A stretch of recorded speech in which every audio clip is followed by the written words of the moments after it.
So I was perusing through your comments the other day, and somebody said, "Why don't you call your family the fanny pack?" I don't even know why I didn't think about that. Obviously, we had fanny packs for a long time. The fan pack makes a lot of sense, and I'm not necessarily married to the term fan clan. Like fan clan was something that I kind of just started with, and then I was like, I can always change it down the road, and then it got to a point where I was like, well, I don't know if there's really I can go back now. Like, I thought maybe, hey, fan club would be cool. Fanily, obviously, we're a fanily. That was the thing, but I never thought of fanny pack. Like, that makes it, I don't know. Sometimes I just think, fanny, maybe you're just too conceited. Don't worry about it. It doesn't matter. You've got a video to record. Let's have some fun. I am absolutely exhausted.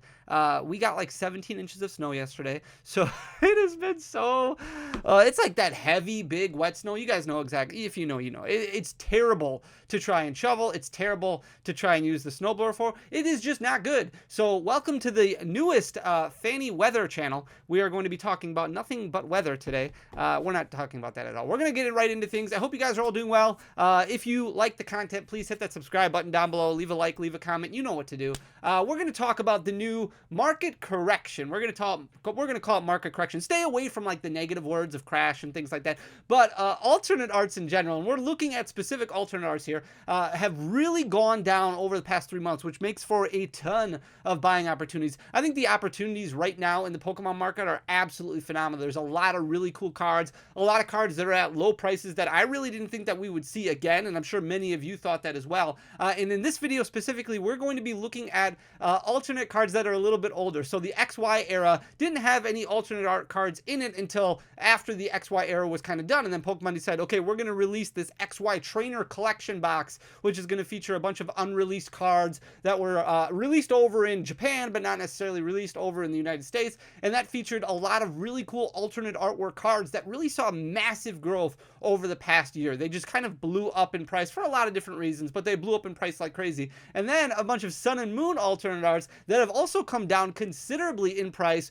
over the past few months, which are getting to a point that it's almost like, okay, well, now might be the time that you want to pull the trigger. And the best thing that I can recommend that you do is maybe make a notebook. Take a notebook. Or if you're just, hey, Fanny, who uses a notebook anymore? Let's use something digital, like just open up a Word doc or something and write down any of your collection goals, what they might be, your chase card and things like that, and then the price point that you're willing to pay on them. So a lot of these alternate arts became a little bit priced out for some people in the hobby. We're talking about some of the late era Sun and Moon cards, some of the XY trainer cards that did get a little bit pricey, but now that they're coming back down to earth a little bit, putting down that goal, that collection goal of what you're willing to spend can really help you kind of focus on something and start looking for prices to obtain that goal. If it doesn't happen, it doesn't happen, and that's okay. There's so many other cards out there that I guarantee you'll find additional chases and things like that. But as these cards start coming down to earth, it might be time to be like, hey, okay, well, I really wanted that Gengar and Mimikyu alternate art, but $200 is just way too much. I'm willing to pay $140, and I'm just kind of freeballing the price right here. That's what I wanted to buy it for. Now that it's coming down in price, having that $140 price point that you have written down, and you're kind of refocusing on that goal all the time, you're paying more attention to it,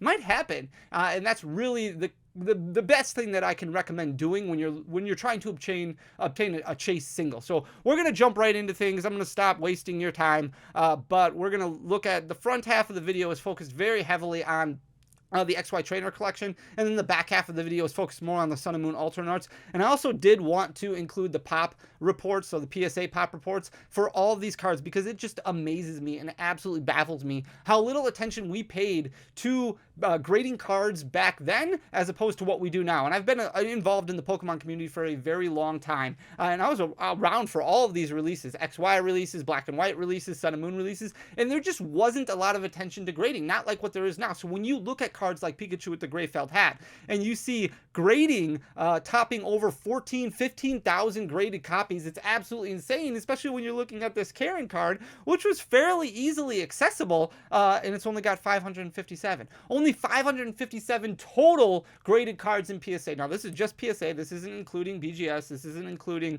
CGC or any other grading card companies that you want to mention, but only 81 PSA 10s. Now, Pokemon notoriously has not done a great job packaging their items. They waste a lot of plastic. It's better now than it used to be, but this XY premium trainer collection, if you know what I'm talking about, was super big, bulky, plastic all over the place. A lot of cards rubbing up against each other or rubbing up against the plastic. So a lot of cards probably weren't graded just because they knew, the owner probably knew this wasn't going to get a 10, but only 81 10s is very, very fascinating. But here is the Karen card right here. This was a very interesting card in competitive format.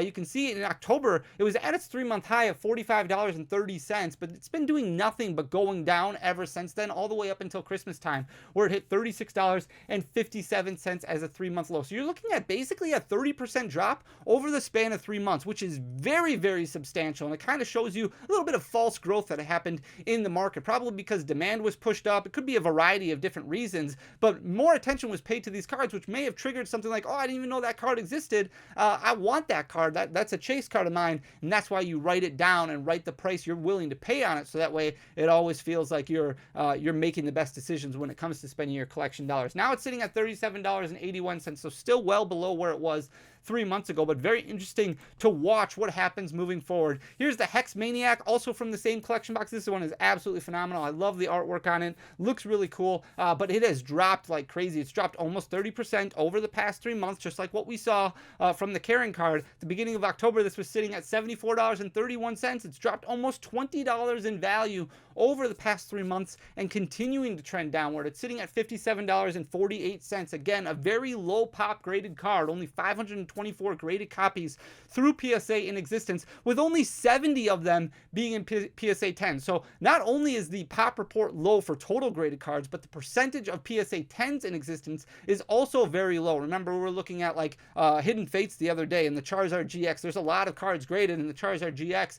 The percentage of 10s that make up the total graded population is very high. So this one being very low is very interesting as we continue to moving forward. Here's the full art N alternate art. The original N was a super playable card, super expensive. I remember selling raw copies, buying raw copies for over $100 during N's peak, during the black and white era, and then later on during XY. It was just a very, very important card in a lot of decks. Great for disruption, but great for consistency as well. Relatively flat for October, right? Just stayed right at its 3-month high of $65.67, but then it's dropped about 20% over the next couple months. You can see its descent beginning at the beginning of November, and now it's continuing to fall and trend in the downward direction, sitting at $57 and a penny currently, and continuing to go down. Again, a low pop card, only 440 cards that have been graded, a little bit higher of a percentage in PSA 10. You're looking at about 25% of the graded cards being made up by PSA 10, but still only 109, which is a super small fraction when you compare it to the amount of 10s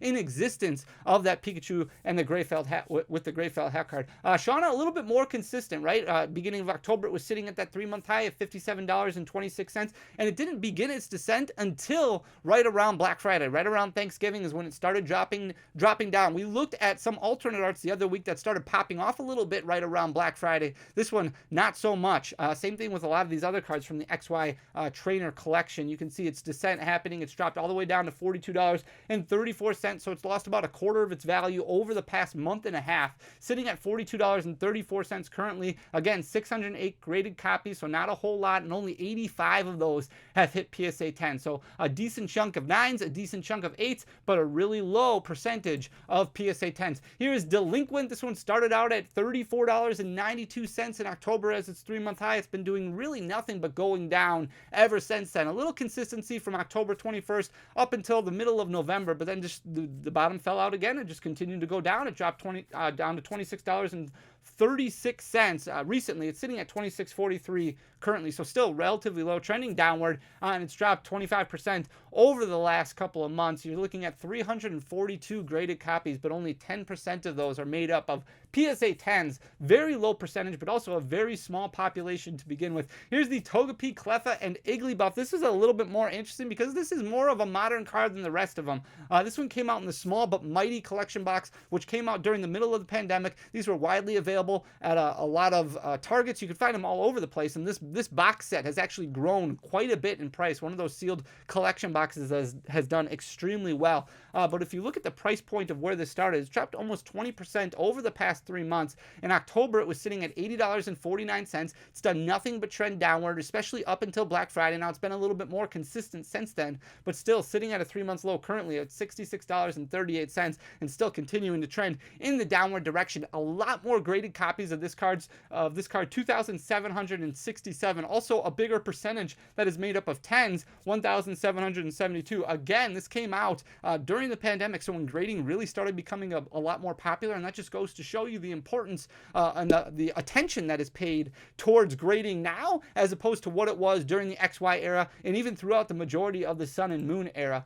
Here are the Sun and Moon alternate arts that are doing not so well right now, really trending in the downward direction. Here's that Gengar and Mimikyu that is way down right now. It was starting out in October at $329.73. Not a whole lot of sales, right? Because it's just a more expensive card, so not a whole lot of attention gets paid to it as far as the copies being sold because it is priced out for a lot of people. But as it continues to fall and trend downward, a lot more attention is going to start being given to it. So it's definitely something that if it's a chase card of yours, you want to make sure you're starting to pay attention to. It hit $289.78 recently. That is a 3-month low for this card, so it's lost about $40 worth of its value over the past 3 months. It's 1,413 total graded cards, so not a ton. 780 of them are made up of PSA 10, so about half of them made up in PSA 10. If we look at the Arceus and Dialga and Palkia GX, this was the most expensive alternate art for a very long time. And then when a lot more attention got paid on alternate arts, this one kind of started nearing to the bottom as far as expensiveness goes. $189.09 is where it's currently sitting. That's a 3-month low. It's dropped about $31 over the past couple months, so you're looking about 20% that it's lost. At the beginning of October, it was sitting at $220.95, so really heading in the downward direction. A little bit more graded copies than that Gengar and Mimikyu. This one was from Cosmic Eclipse. There's more Cosmic Eclipse that keeps surfacing and keeps getting bought. It's in these tins all over the place. 1,818 total copies, with 757 of them being made up by PSA 10, so a little bit less of a percentage as far as PSA 10s go. Naganadel and Guzzlord, not the most popular alternate art. You can see that just by the grading standards. This one was actually trending upward a little bit from October all the way up until Black Friday. It hit $51.25. Now it's lost over 10% over the past month and a half. It's dropped down to $45.19. That is a 3-month low for this card. 519 total graded, with 226 of them being made up by PSA 10. Raichu and Alolan Raichu, this is one of my favorite alternate arts ever. I just love the artwork on this card. A little bit cheaper, $183.82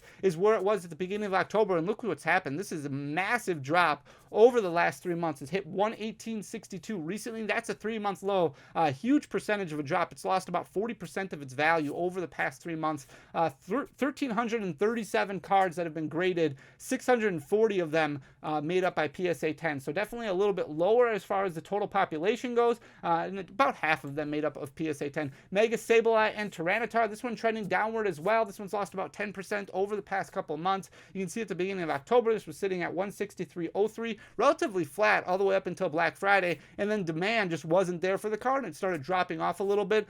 Hit about 140 there at the beginning of December and continued to lose a little bit more, another 5% after that throughout December. It's sitting at 135.30 right now. 1,184 copies of this have been graded, 550 of them in PSA 10.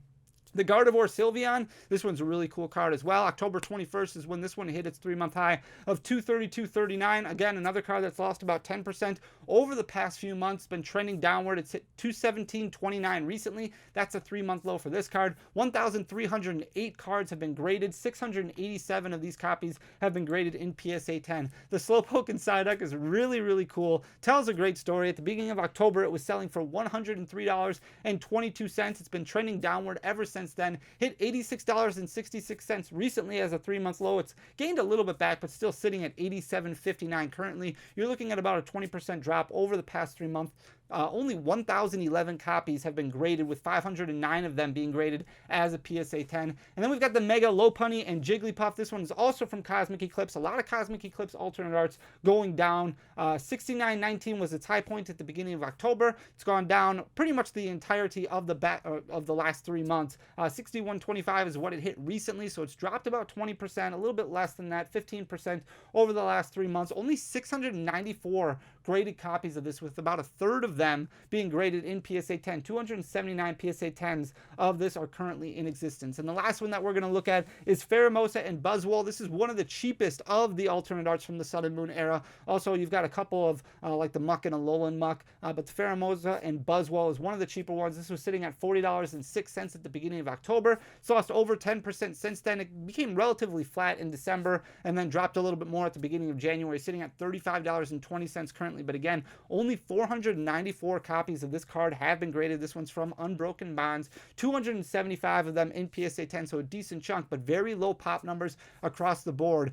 These are just opportunities, not necessarily opportunities that you should take advantage of, but opportunities that you might want to consider watching if these are important to your collection goals. If they're not important to your collection goals, don't worry about them. Don't track the price. Don't worry about these cards. Worry about the cards that are most important to you. There's a lot happening in the market right now and a lot of really good opportunities out there. Thank you guys so much for taking the time to watch the video. I hope you enjoyed it. If you did, please hit that subscribe button down below. Leave a like, leave a comment. You know what to do. You guys are amazing. I love you guys. I'll talk to you again every day. Every day. We're doing this every day. Until next time, peace.